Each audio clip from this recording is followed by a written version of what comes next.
जय श्री राम। आइए आगे सुनते हैं श्री शिव पुराण में। हिरण्यकश्यप की तपस्या और ब्रह्मा से वरदान पाकर उसका अत्याचार, नरसिंह द्वारा उसका वध और प्रहलाद को राज्य प्राप्ति।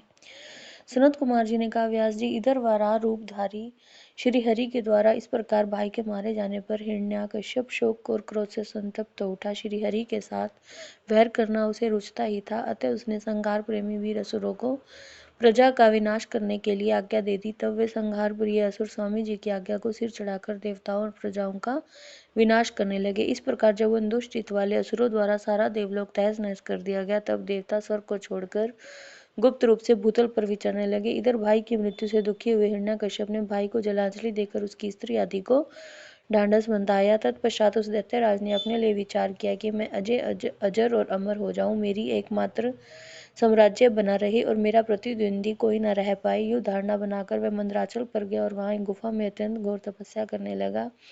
उस समय वह पैर के अंगूठे के बल खड़ा था, उसकी भुजाएं ऊपर को उठी थी, दृष्टि आकाश की ओर लगी थी। उसकी तपस्या से संतप्त होकर देवताओं का मुख विकृत हो गया। वे स्वर्ग को छोड़कर ब्रह्मलोक में जा पहुंचे। उन्होंने ब्रह्मा से अपनी बात कही। व्यास जी, उन देवताओं के इस प्रकार कहने पर स्वयंभू ब्रह्मा, भृगु, दक्ष आदि के साथ उस दैत्येश्वर के आश्रम पर गए। तब उसने अपने तप से संपूर्ण लोगों को संतप्त कर दिया था। उस हिरण्यकश्यप ने वर देने के लिए आए हुए पद्मयोनि ब्रह्मा को अपने सामने उपस्थित देखा। इधर पिता मैंने भी उनसे कहा, वर मांग। तब उसकी बुद्धि मोहित नहीं हुई थी। उस असुर ने विधाता की मधुर वाणी को सुनकर कहा, ऐश्वर्यशाली प्रजापति पितामह, मैं चाहता हूँ कि स्वर्ग में, भूतल पर, दिन में, रात में, ऊपर नीचे, कहीं भी शस्त्र, अस्त्र, पाश, वज्र, शुष्क वृक्ष, पर्वत, जल, अग्नि के रूप में शत्रु के प्रहार से देवता, दैत्य, मुनि, सिद्ध की मुना आप द्वारा रचे हुए जीवों के हाथों मुझे कभी भी मृत्यु का भय न हो। सनत कुमार जी ने कहा, मुनि, हिरण्यकश्यप के ऐसे वचन सुनकर पद्मयोनि ब्रह्मा के मन में दया का भाव जागृत हो उठा। उन्होंने मन ही मन विष्णु को प्रणाम करके कहा, दैत्येंद्र, मैं तुम पर प्रसन्न हूँ, अतः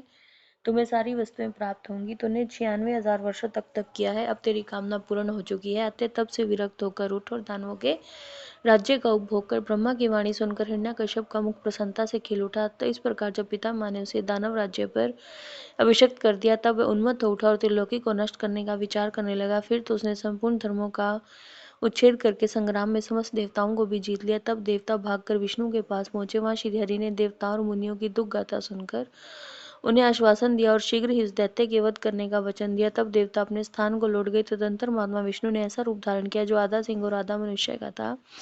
वह अत्यंत भयंकर तथा विकराल दिख रहा था। उसका मुख खूब फैला हुआ था, नासिका बहुत सुंदर थी, नख टेढ़े थे और तीखे थे, गर्दन पर जटाएं लहरा रही थी, दाढ़ी ही आयुध थे। उसने करोड़ों सूर्य के समान प्रभा छिटक रही थी। उसका प्रभाव प्रलयकालीन अग्नि के सदृश अधिक कहाँ तक जाए, वह रूप जगन्मय था। इसी रूप से भगवान भास्कर के अस्ताचल की शरण लेने पर असुरों की नगरी में प्रविष्ट हुए। उन अतुल प्रभावशाली नरसिंह को देखकर सभी दैत्य एक साथ उन पर टूट पड़े। तब उन अद्भुत पराक्रमी नरसिंह ने महाबली दैत्यों के साथ युद्ध करके बहुतों को मार डाला, बहुतों को पकड़कर तोड़ मरोड़ दिया। फिर वे उस नगर में घूमने लगे। तब उन सर्वमय सिंह को देखकर दैत्यराज के पुत्र प्रहलाद ने राजा से कहा, यह मेरे गेंद्र तो जन्मजय दिख रहा है, अतः यह किस लिए आया है? प्रहलाद ने कहा, पिताजी, मुझे तो ऐसा प्रतीत हो रहा है ये भगवान अनंत है, नरसिंह का रूप धारण करके आप इनके नगर में प्रविष्ट हुए हैं, क्योंकि मुझे इनकी मूर्ति बड़ी विकराल दिख रही है। अतः आप युद्ध से हटकर इनकी शरण में जाइए। इनसे बढ़कर त्रिलोकी में दूसरा कोई योद्धा नहीं, इसलिए आप इन मृगेंद्र के सामने झुककर अपने राज्य का उपभोग कीजिए। अपने पुत्र की बात सुनकर उस दुरात्मा ने कहा, बेटा, क्या तू भयभीत हो गया?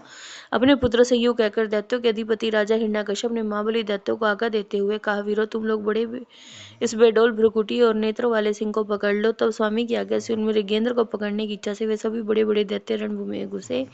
परंतु जैसे रूप की अभिलाषा से अग्नि में प्रवेश करने वाले पतंगे जल भुन जाते हैं, उसी तरह वे सब के सब क्षण भर में ही जलकर भस्म हो।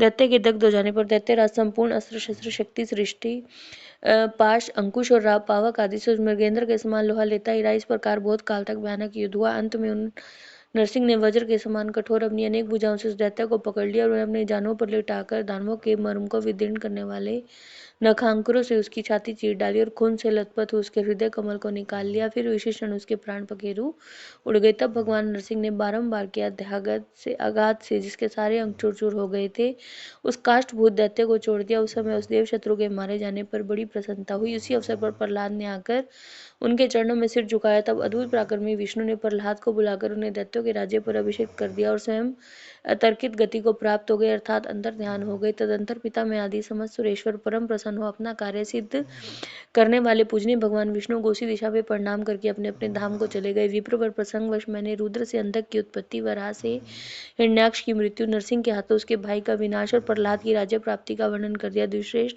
अब मैं शिव की कृपा से प्राप्त हुए अंधक के प्रभाव का, शंकर जी के साथ उसके युद्ध का और पीछे जिस प्रकार उसे महेश के गणाध्यक्ष पद की प्राप्ति हुई उस कथा का वर्णन करता हूँ, सुनो। जय श्री राम।